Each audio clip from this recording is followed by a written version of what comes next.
نو د دنیا په مخ یو زنده سر هغه د مرګ هغه منکر نشته او بیا ټول مخلوقات ورته د یقین په سترګه ګوري بغیر زمونږ د انسانانو نه چې موږ ورته د شک په نظر باندې ګورو دا منو چې مرګ یقیني دی خو په بل باندې د بل مرګ یقیني دی په خپل ځان باندې چې راوړو بیا مو خبره شک ته ورځي بیا په شک کې مبتلا کیږي زما خپلوان بمري زما یاران دوستان بمري زما ټول اشنایان کلیوال علاقې والا بمري بغیر زمانہ په خپل ځان باندې په ما مرګ راځي د سراړو دې خبرې منلو ته د دې یقیني ګڼلو ته اړو تیار بیا دی الله تعالی فرمایي کل نفس ذائقة الموت هر ذی روح هر د ساخاون د سکون کې د مرګ دی او څوک چې ځان ته مرګ یادای نو دغه یقین ورته الله بیا نصیب کوي او څوک چې ځان ته مرګ یادای هغه انسان ته الله د توبې توفیق ورکړي او د دنیا حرص او لالچ د ختمي مثال و یو پټ زمګه باندې مونږ رور را لګي رور په وجني د 100 روپو د خاطر خپل رشتہ غ بالکل کټ کړي د 100 روپو هغه د خاطر بالکل خپل خور تا خپل زوی تا خپل لور ته بیان نه ګوري رشوت اخلو رشوت ورغو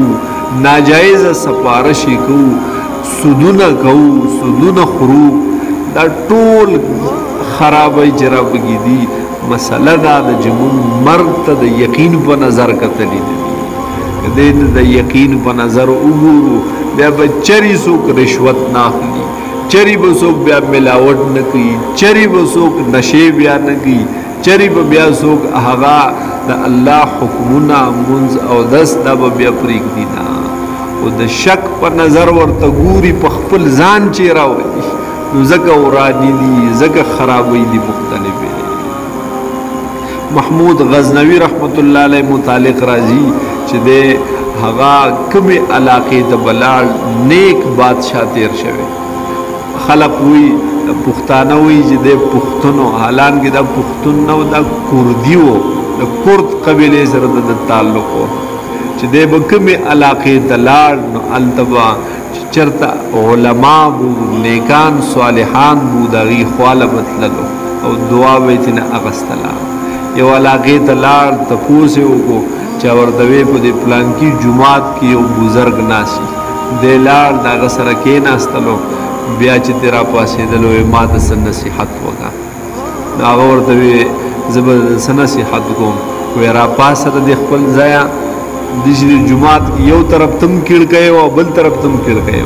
هغه یو طرف ته بوز وینا مخامخ سخ کاری د خلکو کورونو بلډینګونو مختلف آبادی بل طرف ته جيبو سنال ته مقبره او ټول قبرونه د نخکاره کېدل دغه مقبره کې جدا سو پراتري دا د دې کورونو خلق دي دا دغه آبادو خلق دي ځان له دا کور جوړ کړو چې رباس مزيب به شي کور به تیار شي پروت په دغه تور خاور کې دی بس ودا کور خپل مې روا دا د اصلي کور دی دقه چې دا درته یاد او د دینه غټ نصيحت بل نشتا یو بادشاہ تیر شوی غیاث الدین بلبل نومیو د قرآن حافظ او په دربار کې ټول نوکران وزیران څومره درباریان جوړه به ټول د قرآن حافظان یو غیر حافظ به دا په دربار کې نه پرې خودل په کور کې به ګر زنانو چې کوم خدمت کا او خدمتګار وي نو سلويخ تن زنانو غم ټول د قرآن حافظان چا ورته ته په حافظانو باندې کار کوي نه په دوی لزد د وزیرانو نه غټي غټي تنخواګانې ورغو او صرف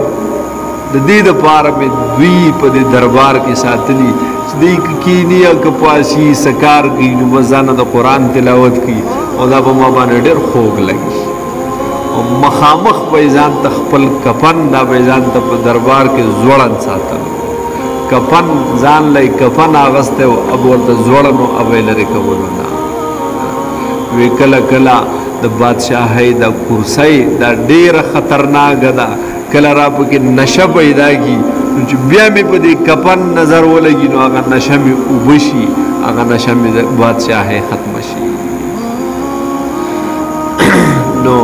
کل نفس ذائقة الموت هر نفس دے سکون کے دا مرگ دے وَإِنَّمَا تُوَفَّوْنَ أُجُورَكُمْ يَوْمَ الْقِيَامَةِ اور بے شک پورا بدر کولگی گی تاسو تا بدلے پورز دا قیامت دا زیر دے دا پارا دا مومنانو او دا وعید دے دا پارا دا حغا کافرانو دا پارا دا فاسقانو فاجرانو کہ نیک عمل کے یقین ساتا تا تب استاد نیک عمل بدل خدای درگئی کہ بد کے نم یقین ساتا چدا دشی نزی بلکہ دے بدن تپوس خدای کری دے بدائی بدر نہ تپوس کی دے ورانی بدر نہ تپوس کی